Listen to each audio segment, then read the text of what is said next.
안녕하십니까 여러분. 즐거운 사회교실 이교시입니다. 동영상에 갑작스레 오디오 문제가 발생해서요, 긴급으로 다시 재녹음해서 지금 선생님이 여러분들 수업을 하려고 합니다.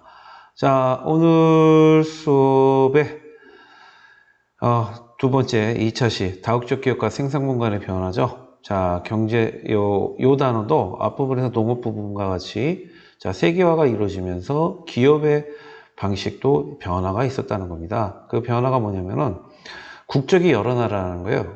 기업이 국적이 여러 나라인 다국적 기업이라는 게 탄생하게 됐다는 거죠. 그리고 이 다국적 기업이 우리 생활에 밀접하게 지금 접해 있기 때문에 우리 이 부분에 관해서 알아보도록 하겠습니다. 자, 경제활동의 세계화. 자, 옆에서 앞에 일단 1처시에서 살펴보듯이 경제활동이 세계화된 거는 교통과 통신의 발달이라는 거죠. 국가 간의 교류가 활발해지고 생산, 소비와 같은 경제활동이 전 세계를 대상으로 이루어짐에 따라 이 세계가 하나의 세계로 이제 변화가 이루어지게 됐다는 겁니다. 그러면서 이제 경제활동도 상품, 자본, 노동, 기술, 서비스 등이 국경을 넘어가요. 그리고 자유롭게 이전하면서 상호 의존성이 커지는데, 얼마 전에 우리나라에 있던 반도체 이야기 아시죠? 우리나라의 반도체를 만들 때 반도체 완성품 우리나라에서 만든대요. 그 재료가, 일부 재료가 일본에서 만들어졌다는 겁니다. 근데 일본이 수출 제한을 하자 우리나라 반도체 생산에 문제가 발생해서 우리나라가 이 반도체 생산 부품을 국산화하는 작업에 들어갔었다. 얘기 여러분들 올 초에 일본과의 무역 마찰로 인해서 일어났던 거 여러분 기사로 많이 보셨는데요. 바로 지금 그 얘기입니다. 자, 그러면 다국적 기업이라는 게 뭔지 우리 한번 살펴볼게요. 다국적 기업이란 본사가 있는 국가를 포함하여 해외 여러 국가의 판매, 지사, 생산 공장 등을 운영하며 전 세계를 대상으로 생산과 판매를 활동하는 기업을 다국적 기업이라 합니다. 대표적으로 우리나라 같은 경우에 삼성, LG, 그 다음에 현대자동차 뭐 이런 회사들이 있고요. 우리 생활에서 쉽게 찾아볼 수 있는 거 하나 있어요. 스타벅스 커피. 스타벅스 같은 경우에 이제 본사가 미국인가요? 그쪽에 있고 우리나라에 이제 판매 지점들 같은 것들이 있죠. 이런 것들이 이제 다국적 기업의 한 예가 되겠습니다. 자, 그럼 다국적 기업이 출현하게 된 배경을 한번 보면요. 세계무역기구의 출범, 그 다음 자유무역협정 FTA의 확대 등을 통해서요, 자본과 기술이 서비스가 국제 이동이 활발하게 이루어지고 있다는 거. 요거 앞부분에서 농업사회에서도 한번 했고요. 지금 요 뒤에 가서 한 번 더 거론해 드리기도 하겠습니다. 그럼 이제 다국적 기업의 활동이라는 걸 한번 살펴볼 건데요. 다국적 기업의 활동이라는 게 뭐냐면요, 바로 이런 거예요. 공산품의 생산과 판매뿐만 아니라 농산물 생산과 가공, 광물, 에너지 자원 개발, 유통, 금융 서비스 상품 제공 등으로 역할 범위가 확대됐는데, 자, 그 중에서 이제 선생님이 여러분들한테 좀 기억을 해 주셨으면 하는 부분이 이거예요. 이거 빨간색으로 되는데 이제 파란색으로 좀 해야겠네요. 다국적 기업이 세계 경제에 차지하는 비중과 영향이 증대하고 있다. 뭐 예를 들어 커피 산업 같은 경우 스타벅스 커피가 이제 뭐 모든 커피의 뭐 기준이 된다, 판매 매장의 기준이 된다 할 정도로 이제 그런 얘기가 있고요. 그 다음에 우리나라 반도체 같은 경우 우리나라 삼성이 전 세계 50% 이상을 차지하고 있다 보니까 우리가 어떤 반도체를 만드느냐에 따라서 어떤 제품이 나오고, 그 다음에 우리가 판매량에 따라서 어떤 제품이 만들어지고 안 만들어지고 하는 그런 부분들이 등장하기 시작했다는 거죠. 자, 요것이 바로 우리가 이제 다국적 기업이 세계 경제에 차지하는 비중과 영향력이 증대라는 겁니다. 근데 선생님이 오늘 여러분하고 꼭 하고 싶었던 거는 바로 이 부분이에요. 다국적 기업은 생산 공간을 어떻게 변화시킬까? 다국적 기업이 그럼 실제 우리 생활에 어떤 영향을 미치고 있느냐 하는 그 부분이에요. 우선 다국적 기업의 공간적 분업이라는 걸 여러분들이 먼저 기억을 해 주셔야 되는데요. 이건 뭐냐면은 기업의 의사결정, 연구, 개발, 생산 기능들이 각각이 수행하는데 적합한 지역으로 이치를 한대요. 이유는 뭐냐 하면 바로 경영의 효율성.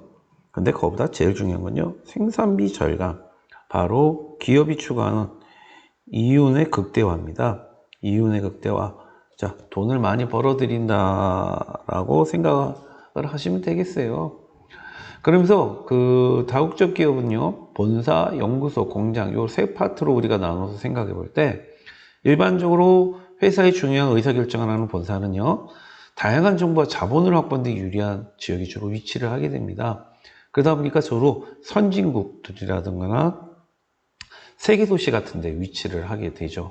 그 다음에 이제 연구소예요. 연구소는요, 일단은 뭐가 제일 중요하냐면요, 공급 인력이 필요해요. 즉 노동력, 여기도 적어져 있는데요, 노동력이 풍부한 지역에 위치를 하게 됩니다. 노동력이 부족한데 뭐 가가지고 사람 들어와라, 좀 힘들겠죠. 그리고 노동력이 위치한 곳이면 자연스럽게 이제 정보와 자본도 구하기 쉬운 곳이라서 주로 연구소와 본사는 선진국 위주로 들어가는데, 반면 공장 같은 경우에는 좀 달라요. 제품을 생산하는 곳은요, 일단 지가, 임금이 저렴한 곳, 그러다 보니까 이제 개발도상국, 후진국에는요 왜 좀 안 생겨요. 이유는 우선 공장 같은 데 꼭 필요한 기반 시설들, 이런 것들이 좀 부족하면은 제품 생산에 오히려 악영향을 끼치거든요. 그러다 보니까 이런 것들이 그나마 완비된 개발도상국에 위치하게 됩니다. 그리고 또한 이런 경우도 있어요. 판매 시장, 여기 프린트에 나와 있는 판매 시장에 따라 공장이 위치하기도 합니다. 이유는 뭐냐면은 오늘날의 많은 나라들이 이 경제블록이라 해서요, 자국의 산업을 보호하기 위해 가지고 이제 경제 보호무역 조치를 취하는 경우가 있어요. 대표적으로 이번에 미국 같은 경우 그랬는데요. 미국에 투자하자는 나라 다 떠나라. 그리고 너희들이 우리나라에 수출하는 물건에 관세, 세금을 왕창 붙이겠다. 그래서 미국 상품보다 높은 가격에 팔리도록 하겠다. 미국에 투자하면, 미국에 공장을 세우고 하면 너희들이 우리 국내 물건처럼 취급해 주겠다 해가지고요, 그런 무역 경제 블록을 넘기 위해서 공장이 오히려 그 해당 나라에 들어가는 경우도 많다고 합니다. 우리는 이거를 뭐라고 또 표현을 하냐면요, 현지화라는 표현을 쓰기도 합니다. 자, 그럼 이 현지화를 했을 땐 어떤 이득이 있느냐? 바로 일단은 그 나라 상품과 같이 똑같이 취급을 해주니까요, 예를 들어 가격 경쟁력이 있는 거죠. 대표적으로 우리나라 자동차가 미국보다는 좀 싸다고 하거든요. 근데 우리나라에서 만들어서 관세가 높아져서 미국 자동차 가격이 똑같을 때, 미국에서 생산하면 관세를 안 붙여서 미국 자동차가 싸다. 그럼 더 많이 팔린다는 거죠. 자, 그거는 바로 요 밑에 이제 좀 나와 있는데요. 생산 공간의 변화와 지역의 변화인데요. 일단 다국적 기업의 생산 공장이 이전한 지역, 그리고 들어오고 나가는 지역에 일단 변화가 있다는 겁니다. 우선 국내 산업 기반이 없어지고 쇠퇴하여 산업 구조 공백이 생겨 산업 공동 현상이 발생한다. 이건 뭐냐면 다국적 기업이 있던 지역의 공장이 갑작스레 사라져 버렸을 때 이야기예요. 산업 공동화는 그 밑에서 이미 참고자료 이렇게 해놨거든요. 참고자료 여러분들이 읽어봐 주시면 될 것 같아요. 이거는 어려운 말이 아니라 인구 공동화 형성하고 좀 비슷한 개념이기도 하기 때문에 여러분이 읽어봐 주시면 되겠고요. 그럼 다국적 기업 생산 공장에 들어선 지역의 긍정적인 변화, 부정적인 변화. 부정적인 변화는 방금 살펴봤죠. 산업 공동화, 산업 기반 역사 쇠퇴와 산업 구조가 공백이 생기고, 여기 따라 당연히 인구 감소, 그 다음에 실업 문제, 뭐 여러 가지들이 등장하게 됩니다. 근데 이제 긍정적인 변화 볼게요. 이건 뭐냐? 새로 들어왔을 때 역시나 제일 중요한 건 일자리 증가죠. 그 다음 관련 산업이 발달하게 된다는 겁니다. 그렇게 되면 뭐예요? 경제 활성화, 그 지역의 경제 활성화가 이루어진다는 거죠. 단장에 우리나라 지금 포항에 우리 철강 도시인데, 뭐 예를 들어 스타벅스 커피 가공 공장을 우리 여기 만들어서 전 세계 공부했다. 그 모든 나라가 우리나라에서 커피 받아갈 거 아니에요, 스타벅스는. 그러면은 단장에 커피 관련 산업이 우리나라 포항에 발달하게 되는 거죠. 커피의 도시 포항이 될 수 있는 겁니다. 근데 우리요, 스타벅스 거 지어달라 하지 말고요, 우리가 만들죠. 우리가 만드는 것도 괜찮지 않겠어요? 여러분의 능력이 있습니다. 여러분을 한번 믿어보죠.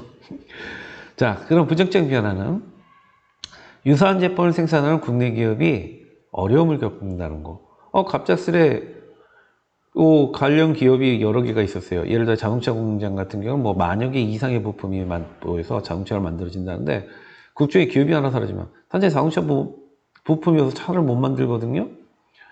그리고 또 하나 이런 경우도 있죠. 아니, 국내에서 돈 벌었어요. 그런데 그걸 가지고 무조건 본사로만 보내고 우리나라 경제에 뭐 도움을 안 준다. 그럼 국내 경제 발전은 기대하기 어려운 거죠. 이런 부정적인 면도 있더라는 겁니다.